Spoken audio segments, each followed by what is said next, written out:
Our goal is your satisfaction. Let us show you the way.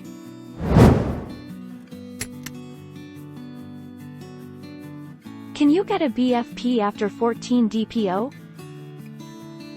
If you're pregnant, you may have built up enough HCG by 14 DPO to get a BFP, but that doesn't make a 14 DPO pregnancy test a surefire thing.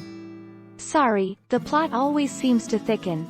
You may get a false negative if your HCG levels are not yet high enough to detect, but this is not the only reason. Can you get a BFP at 15 DPO?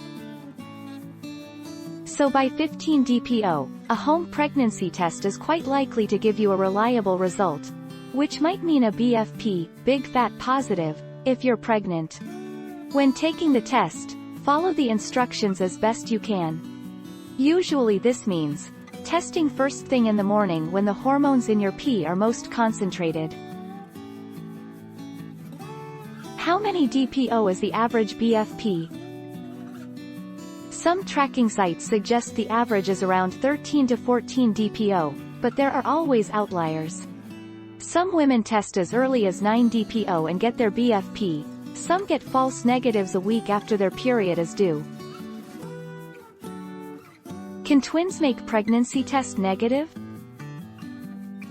This is called the hook effect. It's more likely to occur in cases of twins or triplets, because the level of pregnancy hormone is so much higher.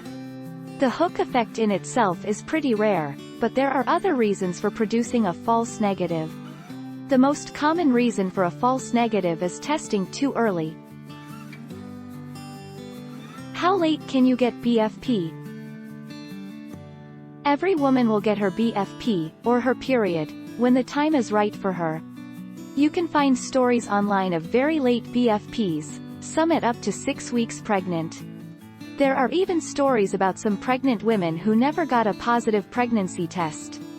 It's possible to have low HCG levels and still have a healthy pregnancy. Can I test negative after implantation bleeding?